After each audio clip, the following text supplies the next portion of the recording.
Alright, so let's have a look at using a drum rack for additive synthesis. I'm just making sure that I've got my audio sent to the right place. I have. Apologies for any background noise. There's a bit of work going on inside my house today, as usual. So we're going to bring in a default drum rack, which has nothing in it. And then for later on, in case we want to use them, I'm going to bring in the oscilloscope. This is the Melda Productions oscilloscope, which you can get for free if you Google it. And I'm also going to bring in the Ableton Live Spectrum. All right, so I'm just going to put those after the drum rack so we can use them if we want to. Now then, I'm going to put an instrument in the drum rack, and it's going to be the default version of the operator synth. So this is what we're going to use for our individual partials for our additive synth. Important step, reduce the filter resonance to 0, because by default it's on 20%. So we'll reduce that down.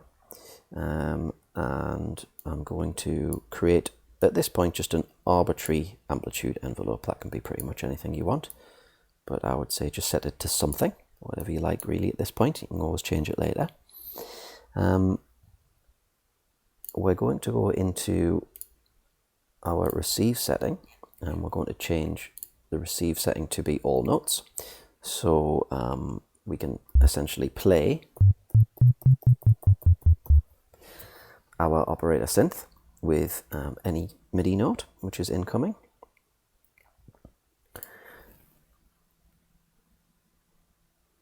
And the next what I'm going to do is I'm going to rename this chain P1, and that's going to stand for partial 1.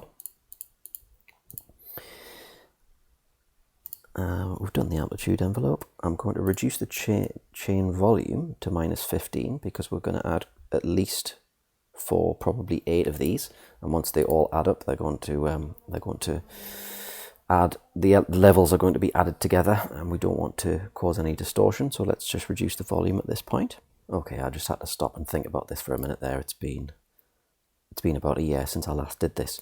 So that's the basic setup. We've got our chain receiving all notes with an operator synth, resonance taken down to 0%. Sorry about the noise. We've selected an arbitrary amplitude envelope. Also what I'm going to do is I'm going to turn off oscillators B, C and D. I just want to use one oscillator per instance of operator at the minute. We can change that later, but that's the basic setup. We've changed this to be P1 for partial 1. So now what I'm going to do is I'm going to duplicate it. I'm going to change this to be partial 2. I'm going to give it its own color, like so. So we've got partial 1 and partial 2. Now at the minute they're both identical. If we send this drum rack any MIDI note, we're basically just hearing the same note twice. I'm going to take this up an octave actually, yeah. Okay, now what I want to do while I do this bit is view the oscilloscope and view the spectrum up here. So let's move the oscilloscope over here. We can't make this any smaller, unfortunately. Whoops. But that's all right. What I might be able to do actually is make spectrum a little bit smaller. Yeah, that works a bit better, doesn't it? All right. Okay, so this is what we see at the minute. We see one partial, which we know is actually 2 partials, but we both have the same frequency. So our partial is here, and we see the sine wave over here. So let's just move this over a little bit. Now what I'm going to do on partial 2 is I'm going to change the fine tune control and watch and listen to the effect. Okay, so this here is called oscillator beating. You can look that up if you want to, but essentially it's a psychoacoustic effect which happens when you have 2 partials which are very close together in frequency. They interfere with each other. You can actually see that interference visually here on the oscilloscope, and you can hear it as a change in level. And the change in level happens cyclically, and we hear it as a timing based effect. So we hear a change in level over time, and the difference in frequency between the 2 partials affects how quickly that happens. Yeah. So the further apart they get in frequency, the faster that level change, until eventually it becomes too fast for us to perceive, and then we start to perceive two partials. And you can see the two partials here.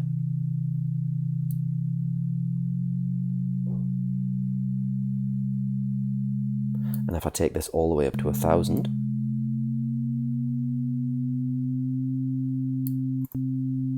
those two partials are now an octave apart. If I move my cursor to the position of the first partial, it shows that it's on C2. I'm just looking at the bottom left of spectrum, which is down here. And if I move to the next partial, C3. Okay, so if you have this fine control up at 1,000, that basically means that it's an octave higher than it was when it was down here at 0. Okay, so let's change this. Well, we can change this to anything we want, can't we? Let's put it up at 1,000. Let's duplicate a partial again and make this P3. Important to point out that we've just left all of these oscillators on sine wave at the minute. So give it its own color. We have 3 sine waves being added together. Maybe I could change this to be 500. So we've got a nice harmonically pleasing sound there because we've got 3 partials which are related mathematically in terms of the frequency. And let's add one more. Call it P4. And tell you what, let's make this one 250. Okay, so we can see and hear our 4 partials all together. Okay, so we're basically now treating each instance of operator as its own individual sine wave, and I'm sure you can see and think about already the possibilities of that. So to develop this a little bit further, we can start to use the inbuilt features of a drum rack in combination with the features of operator. So for each partial, we can change level with the volume control. We can change panning.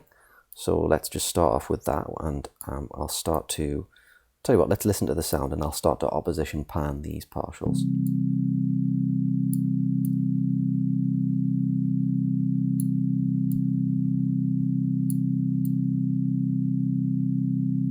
Okay, if you're wearing headphones, you should hear that sound really start to widen out. Obviously, you can change level as well. I'm not going to do that now, but you could look into that. We can change oscillator frequency. So maybe let's go to partial 2. We can change the coarse control to take it really way up high or even down low. We could go to partial 1 and take this down to 0.5.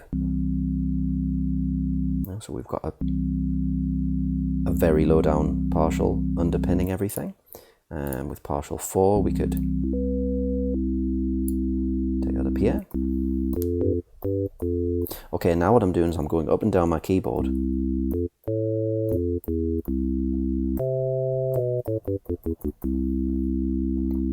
And the frequencies of the partials are changing relative to the MIDI note that I'm giving it.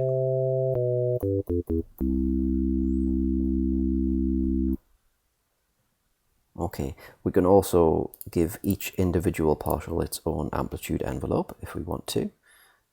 So we could go with partial 3, give it maybe a bit of a longer attack. That's a little bit extreme. Tell you what, why don't we give it an extreme attack, just to prove the point. This was partial 3, wasn't it? Where is it? Ah, there it is, it's that one.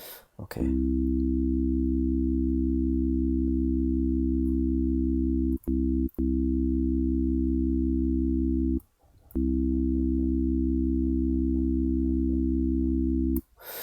If you wanted to, you could change the wave shape. However, that's going to change the sound quite dramatically, because at the minute because we're using sine wave, we have one partial per operator. Of course, if you use anything other than a sine wave, you're adding additional partials into the spectrum. So it's not going to be as clean, and it's not going to be as controllable for you as the programmer if you have this on anything other than sine wave. You can add individual filtering to each individual partial if you want, using this filter. So we could say maybe filter just that partial, and you can see it changing in amplitude. It's essentially just the same as changing the amplitude of the partial, because it's just a sine wave, it just has one partial, and so if you're going to filter that out with a low pass filter, then it just changes the amplitude of that one individual partial. We could also use the LFO for some cyclical modulation. So let's just stay with partial 4 for now. And why don't we see if we can route the LFO to something here. Let's have a look. Now, I haven't done this for a little while, so I can't remember off the top of my head how to do it. However, let me just stare at this for a second. LFO mapping, where is this?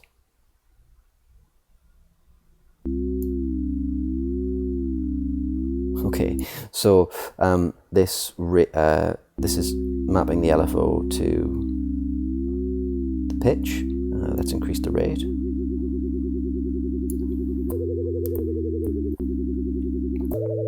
Okay, this is starting to sound a little bit like Forbidden Planet.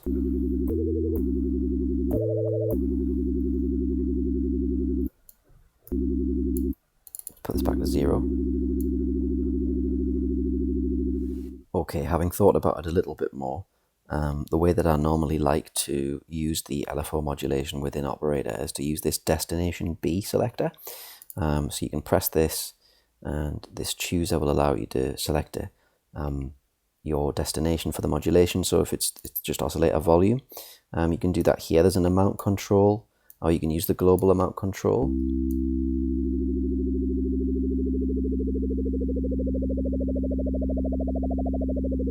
So that does some interesting stuff there. And then so obviously you've got that capability per instance of Operator, and you've got a variety of different modulation destinations. Okay, so that's the basics of additive synthesis with a drum rack. We put in an instance of Operator, we set our amplitude envelope,